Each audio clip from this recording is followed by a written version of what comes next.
My husband inherited $215 million right after his father's funeral, and only a few days later, he handed me divorce papers.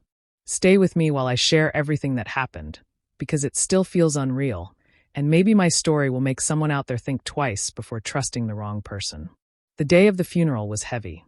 I stood beside my husband, Maurice, trying to hold his hand, whispering that everything would be okay. He didn't squeeze my hand back. He didn't even look at me. His face was blank, cold, like he was already somewhere else in his mind. At first, I thought it was grief. Losing a parent is no small thing, and I wanted to give him space. But then I started to notice the way his family kept whispering around us. Their eyes weren't filled with sadness. They were sharp, calculating, like they were waiting for something. When the lawyer finally gathered everyone for the will reading, the tension in the room was thick. Maurice sat tall, not broken like I thought he would be, but alert, almost hungry. When the lawyer announced that Maurice was inheriting $215 million, my heart leapt. I wasn't thinking about riches or luxury.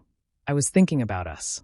About how we could finally breathe, pay off debts, maybe buy our first real home, maybe start the family we'd been talking about for years. I looked at him, smiling through my tears, believing we had been blessed with a second chance at life. But Maurice didn't look back at me. He smirked, nodded, and thanked the lawyer like he had been expecting it all along. Something inside me twisted, but I pushed it down. I told myself he was just in shock, that once we got home, he'd open up. That night, though, he barely spoke to me. In the days that followed, he grew distant, his warmth disappearing little by little. He stayed on his phone, left the house for hours, and avoided conversations with me. Whenever I tried to ask about our plans, he brushed me off with a cold, "Don't worry about it." Then, only a few days later, he sat me down at the kitchen table. His voice was calm, almost rehearsed. He said, "Danielle, I don't think I want this marriage anymore." Just like that. No warning, no explanation that made sense. My chest felt like it cracked open. I stared at him, waiting for him to laugh, to say he was joking. But he was serious. I thought about all the years I had stood by him, when he had nothing, when I worked double shifts to keep us afloat, when I paid his tuition. And now, the moment he finally had everything, he decided I was disposable. I didn't cry in front of him. I couldn't give him that satisfaction. But when he walked out of the room, my world collapsed. I begged Maurice to explain himself, my voice trembling as I asked if everything we had meant nothing. Maurice, wasn't our marriage built on love? Didn't we promise to face everything together? My heart was desperate for him to say he was just confused, that grief was clouding his mind. But instead of the man I once knew, I saw a stranger staring back at me with cold eyes. "You were never on my level, Danielle," he said sharply, each word cutting deeper than a knife. "I can finally live the life I deserve, and you don't fit into it. You should be grateful for what we had." His tone was cruel, smug even, as if all the years I gave him had been nothing more than a stepping stone. Within a week, he packed his things and moved out. No hesitation, no second thoughts. He left me behind with nothing but my old car and the lease to our small apartment. The man I had sacrificed everything for walked away like I was just a burden he had finally shed. I spent nights staring at the ceiling, replaying every moment of our marriage. How could the same man I stood beside through years of struggle turn his back so quickly now that he had money? The grief was heavy, crushing, but I forced myself to breathe. I refused to let him see me broken. My best friend, Tasha Reynolds, showed up at my door one evening with takeout and tissues. She listened as I poured my heart out, my words tangled with sobs. "He's showing his true colors," she told me gently, her hand resting on mine. "This isn't about you not being enough. This is about his greed and selfishness. Don't you dare carry his sins on your shoulders." Her words stayed with me, echoing in the silence of my apartment long after she left. I realized she was right. Morris's betrayal said more about him than it ever could about me. Still, the hurt was sharp, and I couldn't stop thinking about the sacrifices I had made for him. I remembered the long nights I worked double shifts, coming home with aching feet just so he could stay in school. I remembered covering bills when he had nothing, skipping meals so we could stretch every dollar. I remembered pushing him forward, reminding him of his worth when he doubted himself. Every step of the way, I had been his anchor, his constant. And now, after all of that, he had the nerve to say I wasn't on his level. The pain turned into something else inside me, something fierce. I was drowning in grief, yes, but beneath the surface, something stronger was waking up. I whispered to myself in the quiet, "He will not crush me. Not now. Not ever. Maurice thought he had left me powerless, but he had no idea what I was capable of when pushed to the edge. It was late one night when I finally saw the truth. Maurice had left his laptop open, something he rarely did, and curiosity pushed me to glance at the screen. There were messages, dozens of them, from a woman named Camille Johnson. The words were intimate, smug, filled with plans for a future that didn't include me. My stomach turned as I scrolled further, realizing she wasn't just anyone.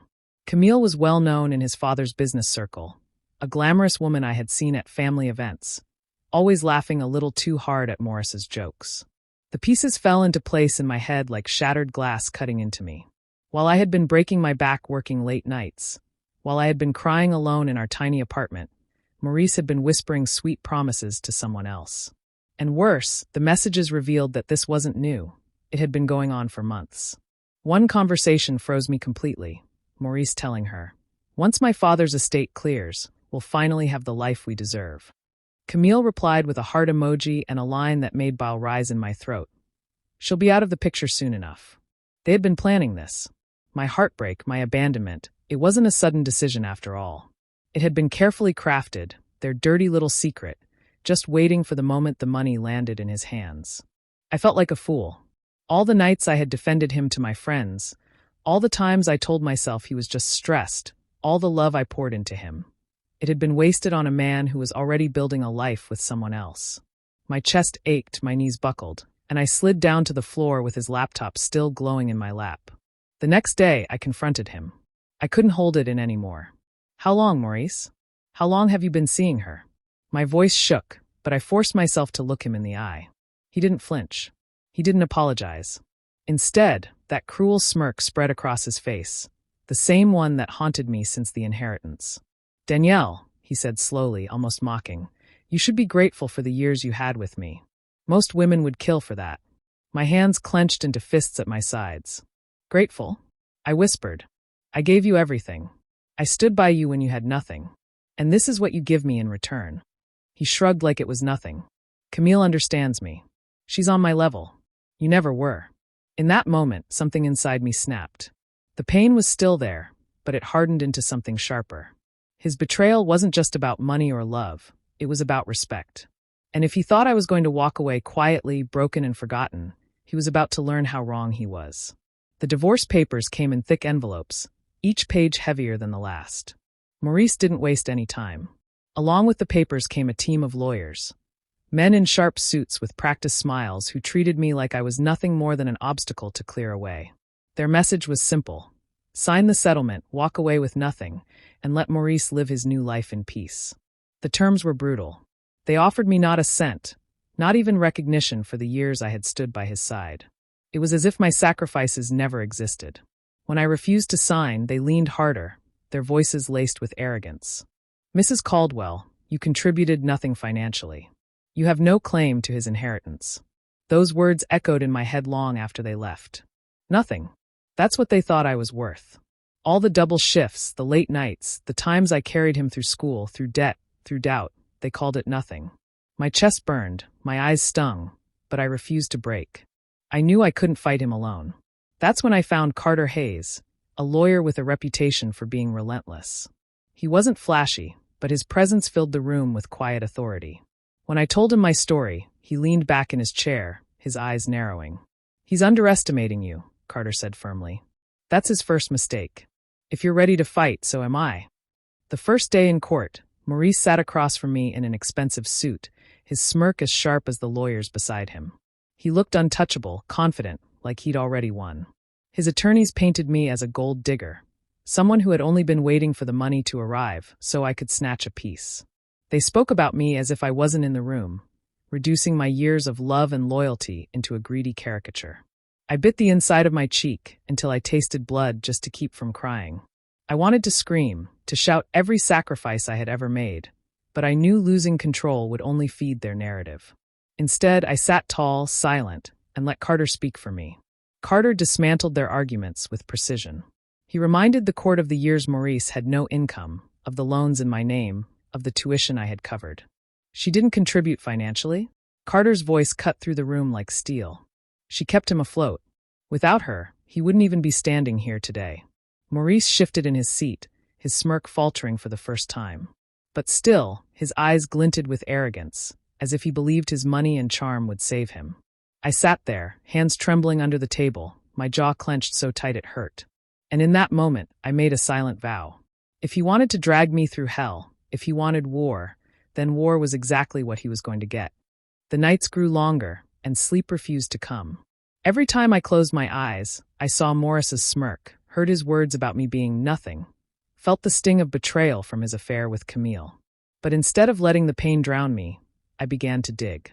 If Maurice thought I would fade quietly into the background, he underestimated me. At first, I started small. I went through old emails, financial statements, even the boxes of papers he had once carelessly left in our apartment. I remembered the nights he worked late, the whispered phone calls he thought I couldn't hear. Slowly, pieces began to fit together. There were transfers to accounts I didn't recognize, inconsistencies in dates, and emails with Camille that hinted at more than just an affair. He had been moving money, hiding it, preparing for this life without me long before his father passed. I shared my findings with Tasha one evening, my best friend who had stood by me through every heartbreak. She listened, her eyes sharp, her fists clenching as I laid everything out. "Danielle, stop playing the victim," she said firmly. "You've been loyal, you've been patient," and he spat on all of it. "You want justice? Then strike back. Make him pay." Her words lit something in me. For weeks, I had been clinging to the hope that maybe the man I loved was still buried somewhere inside Maurice. But now I knew better. The man I had loved was gone, or maybe he had never truly existed. Either way, it was time to stop mourning and start fighting. I dug deeper, this time into his father's company files. Maurice had once begged me to help him organize documents late at night when no one else would. I remembered those files and where he kept backups. With Carter's quiet guidance, I started sifting through them, looking for anything that didn't line up. That's when I found it. There were forged signatures, contracts altered to make it seem like Maurice had more control over the company than he really did. It hit me like a storm. He hadn't just betrayed me, he had betrayed his own family. While his siblings grieved their father, Maurice was busy manipulating paperwork to seize everything before they even had a chance to claim their share. The realization made my stomach turn, but at the same time, it gave me strength. Maurice wasn't just unfaithful, he was a liar, a fraud, and a thief. And I held the key to exposing him. I stared at the files spread across my kitchen table, my heart pounding with a mixture of fear and adrenaline. This wasn't just about a broken marriage anymore. This was about justice, about taking back the power he thought he had stripped from me. A fire burned in my chest, brighter than the grief, hotter than the humiliation. For the first time since he left me, I felt alive. Revenge wasn't just a thought anymore, it was a plan. I found Alyssa Caldwell on the second page of my search results, a name that had been whispered at the funeral but never spoken in full. She had been left out of her father's will, estranged from the family for years, and the last time I saw her at a service she looked hollow and distant. Something in me told me she might be the ally I needed, so one rainy afternoon I sent a short, honest message. "I think Maurice is stealing from the estate. Please talk to me." She answered within an hour. Her first words were sharp, suspicious, but underneath I could hear the same hurt I felt. "You're brave," she wrote. "Or stupid."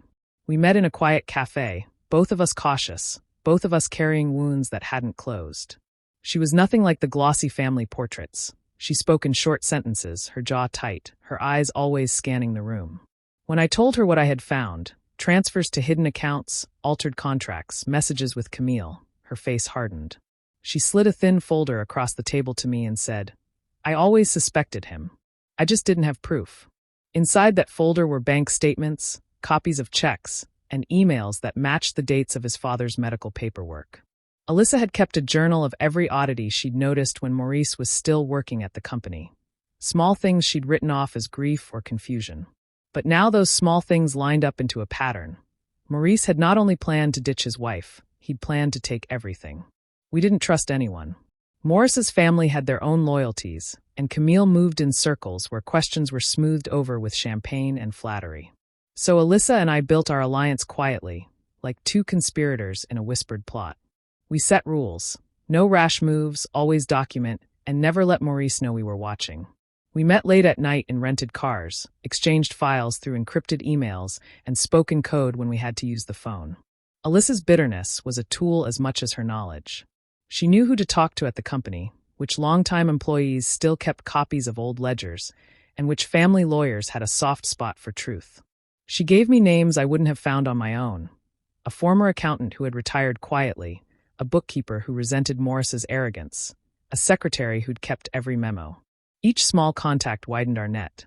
Every piece of paper they produced added a new weight to the case we were building. As we worked, something unexpected happened. The anger that had been eating at me changed shape. It became careful, strategic, a focus that sharpened instead of consumed. Alyssa, who once had been closed off and cutting, began to share memories. Stories of a sister and brother who had once fought over scraped knees, not money. We traded grief, and then traded plans. Mutual betrayal created a strange intimacy. Two women who had been betrayed by the same man learned to trust one another. By the time we laid out our plan, it felt inevitable.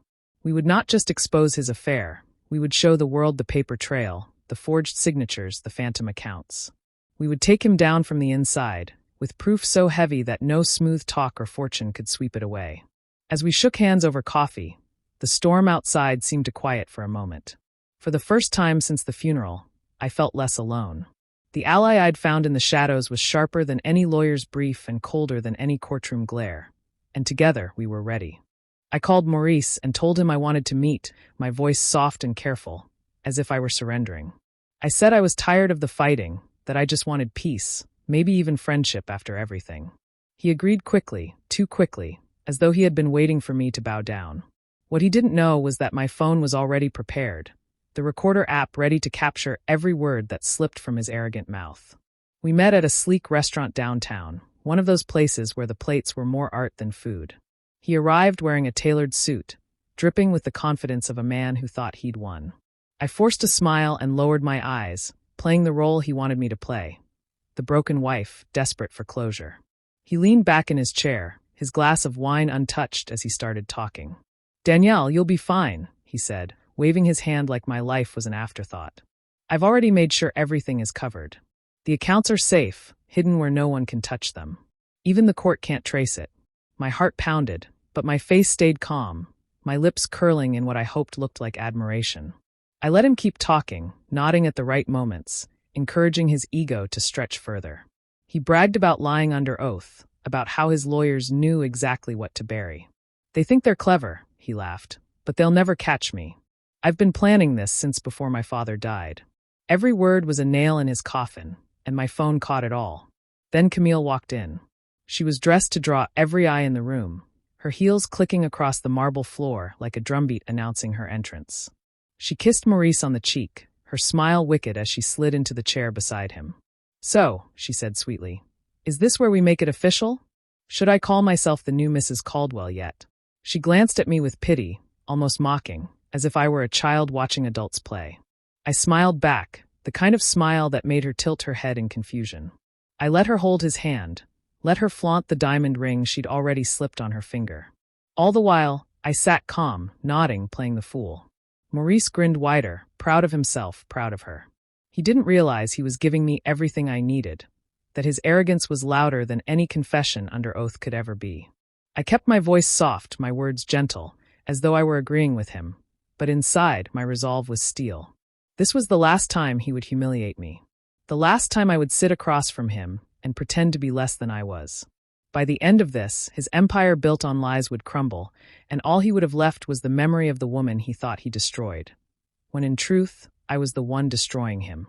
The courtroom buzzed with quiet murmurs as Danielle took her seat beside Mr. Carter Hayes, her sharp-eyed attorney. Across the aisle, Maurice lounged with his team of high-priced lawyers, radiating smug confidence. Camille sat behind him, dressed to impress, flashing a smile that made Danielle's stomach churn. For weeks, Maurice had acted untouchable, certain the system would bend to his wealth and connections. But Danielle wasn't here to lose. Not today. The judge entered and everyone rose. When the proceedings began, Morris's attorneys launched into their opening statements, painting Danielle as a bitter ex-wife, a woman who contributed nothing to her husband's success, and who now wanted to leech off his inheritance. Maurice even smirked when the word gold digger echoed in the courtroom. Danielle's hands trembled under the table, but she kept her chin high. She had prepared for this moment. When it was Mr. Hayes's turn, he spoke calmly. Your Honor, my client has been portrayed as someone undeserving, but the truth tells a far darker story about Mr. Caldwell. He signaled to Danielle. She nodded, and he pulled out a stack of files. These are records of forged contracts, falsified transfers, and proof that Mr. Caldwell attempted to cut his own siblings out of their inheritance. Gasps rippled through the courtroom. Maurice stiffened, his confident smirk faltering. Then came the real blow. Mr. Hayes played the recording Danielle had secretly made during their meeting. Morris's voice filled the courtroom. Danielle should feel lucky I even let her stay this long. She's getting nothing. I've moved everything offshore, lied under oath already, and trust me, the judge won't suspect a thing. The silence that followed was deafening. The judge's face hardened as he leaned forward. Mr. Caldwell, is that your voice? Maurice stammered. That was taken out of context. But before he could spin another lie, Alyssa Caldwell rose from her seat. Dressed in a dark suit, she walked to the stand, her eyes locked on her brother. I am here to testify, she said firmly. She handed over documents confirming his fraudulent transfers and detailed how he manipulated company assets to exclude his family. Morris's composure cracked completely. His lawyers whispered frantically, flipping through papers, but it was useless. The walls of deceit he had built for years were collapsing right there in front of everyone. Camille's face twisted with rage. She stood abruptly, her heels clicking against the floor, and hissed at Maurice. You lied to me too? Before storming out of the courtroom. The judge's gavel slammed down. This court will not tolerate perjury, fraud, or deception. Mr. Caldwell, you are subject to immediate financial investigation, and your divorce settlement will reflect your misconduct. Danielle sat frozen, her heart pounding. But for the headlines hit the news the nightmare began. She Maurice felt Caldwell under federal investigation exposed him and won. Reporters camped outside his penthouse, with chaos around her. Cameras flashing. Danielle lifted her once untouchable air. Maurice was finally stripped of his arrogance by authorities, and she was no longer his Danielle victim. Watched the coverage. She was his quiet of her new home. The same luxury property the court had awarded her in the settlement. The irony wasn't lost on her. The house Maurice once flaunted as a symbol of his superiority was now hers, a monument to his downfall. The investigations moved fast. Forensic accountants uncovered offshore accounts, dummy corporations, and forged contracts that traced back years. Maurice hadn't just lied to Danielle or Alyssa. He had manipulated business partners, cheated his siblings, and stolen from the very empire his father left behind. The man who once smirked at her in court now appeared on every screen, sweating under the weight of indictments for fraud and perjury. Camille's departure was swift and ruthless. The moment his accounts were frozen and his credit cards declined, she vanished. Danielle learned through whispers that Camille had emptied the jewelry box Maurice once bragged about filling for her, pawning everything before skipping town. Danielle almost pitied her, But deep down, she knew Camille had chosen greed over integrity, just like Maurice, and now she was reaping the consequences. The day the final settlement came through, Danielle sat in Mr. Hayes's office as he slid the paperwork across the table. It's official, he said with a rare smile. The court has granted you not only a substantial financial settlement, but full ownership of the Caldwell penthouse on Madison Avenue. For a moment, Danielle couldn't breathe. All the nights of humiliation, the tears she'd hidden, the battles she'd fought, they had led here. She signed her name slowly, steadying her hand, and whispered, He thought I'd be left with nothing. That evening, Tasha and Alyssa joined her at the penthouse. The three women stood in the massive living room, the city lights glittering beyond the glass walls. They poured champagne, the bubbles rising as laughter filled the space that once echoed with Morris's arrogance. To revenge, Tasha grinned, raising her glass. No, Alyssa corrected with a smirk. To survival and justice. Danielle lifted her own glass, her reflection catching in the wide windows. She hardly recognized the woman staring back. This wasn't the broken wife who had begged for scraps of affection or validation. This was a woman who had faced betrayal, fought back, and come out stronger. To turning pain into power, she said softly. They clinked glasses, the sound sharp and final, like the closing of a chapter. Outside, the city moved on, unaware of the storm that had raged in Danielle's life. But inside that penthouse, victory tasted sweet. Maurice had fallen, stripped of his lies and wealth, and Danielle had risen from the wreckage, smiling, unbroken, and ready for whatever came next. Danielle stepped into her new home with a calm smile, the weight of the keys in her hand feeling like more than just metal. It was freedom. The penthouse was breathtaking, with tall windows overlooking the city and rooms that still carried faint traces of Morris's arrogance. But now, every inch belonged to her, not as someone's wife, not as a shadow in another person's story, but as her own woman. She walked slowly through the rooms, touching the marble counters, the polished wood, the velvet curtains, almost in disbelief. For years, she had lived in a small apartment, working double shifts, pinching pennies while dreaming of a better life. She had imagined sharing that dream with Maurice, only to discover he was busy building castles on lies. Now the dream was hers alone, and it felt better that way. Danielle sank into the sofa by the wide windows, staring at the skyline as memories flooded back. The funeral where it all began, the cold words he used to cut her down, the smirk on his face when he told her she was never on his level. She thought those words would haunt her forever, but now they only fueled her sense of triumph. Maurice had inherited millions and thought it made him untouchable. But greed had blinded him, and betrayal had exposed him. She no longer felt bitterness. The pain was still there, yes, but it had transformed into something sharper, cleaner, strength. She had learned she could survive the unthinkable and still rise, even higher than before. What once broke her had instead carved out a stronger woman. News of Morris's disgrace still made headlines. His frozen accounts, his looming trial, and Camille's swift abandonment were all public gossip. The man who once strutted through life as if the world owed him everything was now a cautionary tale. A fallen heir whose arrogance had cost him everything. Danielle knew he would see her face again, not in person, but in the news when people spoke of her victory. That thought alone made her heart steady with pride. Later that evening, Danielle stood on her balcony, a glass of wine in hand, as the city lights shimmered below. Tasha and Alyssa had promised to visit soon, but tonight she wanted the quiet, to sit with herself, to own this moment. She whispered to the night air, almost like a vow. He thought divorcing me after inheriting millions would ruin me. But all it did was free me, and cost him everything. The words lingered in the air like music, wrapping around her like armor. For the first time in years, Danielle felt peace. She wasn't just surviving anymore. She was beginning again on her own terms, stronger than ever. And as the stars blinked above the city, she knew her story was far from over. This was only the start of her new beginning. Do you believe Danielle was right to rise from the betrayal and choose freedom over bitterness? Or should she have tried to fight for her marriage? Share your thoughts in the comments. I'd love to hear your perspective. And if stories like this keep you hooked, make sure to like, subscribe, and turn on the notification bell so you never miss the next one.